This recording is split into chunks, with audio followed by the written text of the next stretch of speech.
Yo, bonjour YouTube et bienvenue sur ma chaîne YouTube Giovanni, où je sens que vous sentez une belle chanson indienne des Indiens d'Amérique du Nord. Derrière moi, voilà. Donc, aujourd'hui on va encore parler des Indiens d'Amérique du Nord. Donc, j'adore les Indiens d'Amérique du Nord, même toutes les anciennes civilisations, tout ça, disparu ou non disparu, je les adore, je les aime bien. Et donc, on va parler des Indiens d'Amérique du Nord. Ne vous inquiétez pas, ils existent toujours, les Indiens d'Amérique du Nord, où ils vendent des souvenirs indiens, des calumets de la paix, des flûtes. Moi, c'est la flûte indienne des Amériques du Nord que j'aimerais bien acheter, comme c'est là que vous entendez là. Et donc, voilà. Alors, quoi dire sur les Indiens d'Amérique du Nord? Voilà. Je sais pas si j'avais fait une vidéo sur ma chaîne YouTube Jean Donati où dans la petite maison de la prairie, Laura Ingalls et Albert Ingalls, et ben en fait ils justement ils sont chez les Indiens, ils sont dans une tente de camping que vous savez, Albert Ingalls, c'est le fils adoptif de Charles Ingalls qu'il a adopté Charles Ingalls, voilà. Mais on va pas rentrer dans les sujets. Moi, c'est plutôt que on va plutôt parler que quand Laura Ingalls et son frère Albert Ingalls dans la prairie, joué par Melissa Gilbert, et comment s'appelle l'acteur qui joue Albert Ingalls? Mettez dans les commentaires en dessous pour me dire comment s'appelle Albert Ingalls, parce que je le savais, mais voilà, j'ai un trou là, bon, c'est pas grave.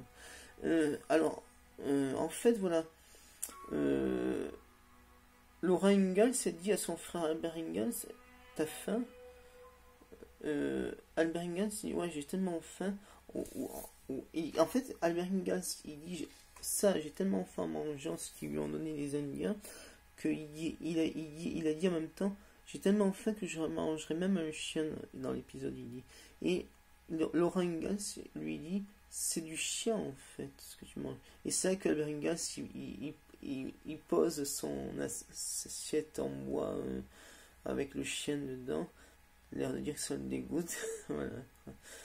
Et je crois que c'est là qu'il est devenu végétarien, je sais plus. Après, il y a d'autres épisodes de la petite maison dans la prairie où je veux dire justement que Marie Ingalls et Adam Ingalls, non, ou Adam, enfin, je veux dire Marie Ingalls avec son mari, Adam, et elles ont monté une école d'aveugles, parce que vous savez que Marie Ingalls devient aveugle dans la prairie. Voilà. Donc, ils ont monté, je veux dire, une école d'aveugles, et c'est bien ça, parce que pour tous les enfants aveugles, de tout ça, c'est bien ça, c'est super. Donc, c'est une grande maison dans une grande prairie, et qui chantait des chansons, et c'est super ça, c'est bien. Après, quoi dire? Bon, après, je vous parlerai pas de la fin de la petite maison de la prairie, parce que j'étais un peu choqué quand j'ai vu justement les maisons exploser. Du coup, j'ai même eu peur qu'ils explosent la petite maison où habitait Charlie Ingalls, mais en fait, ils n'ont pas du tout explosé. Mais voilà, ça fait peur quand même, hein, les maisons qui explosent à la fin parce qu'un propriétaire est venu récupérer ses terres. Voilà quoi. Alors qu'en fait, c'est la terre de Charlie Ingalls, de tous les habitants de Walnut Grove et pas du propriétaire. Ouais, c'est eux qui l'ont trouvé parce que c'est des colons. Comment on appelle ça? Comment on appelle ça dans le petit prix, les fermiers, les paysans comme Charlie Ingalls, Michael Landon, et ben en fait, je sais pas trop. Colons, mettez dans les commentaires aussi si colons ça veut dire des gens qui, je veux dire, découvrent une terre fertile.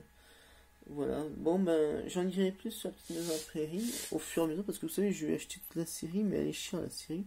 Mais au fur et à mesure, je commenterai chaque épisode sur ma chaîne YouTube en mettant les épisodes de La Petite Maison Prairie, du pilote au dernier épisode, même que j'ai pas le choix de mettre le dernier épisode pour qu'on découvre un peu. Mais moi je connais à peu près tous les épisodes de La Petite Maison Prairie parce que quand j'étais à l'école Risso, je regardais justement La Petite Maison à la Prairie sur M6 et après je mangeais avec ma grand-mère et ma mère qui ne sont plus là, voilà, que vous voyez là d'ailleurs. Voilà.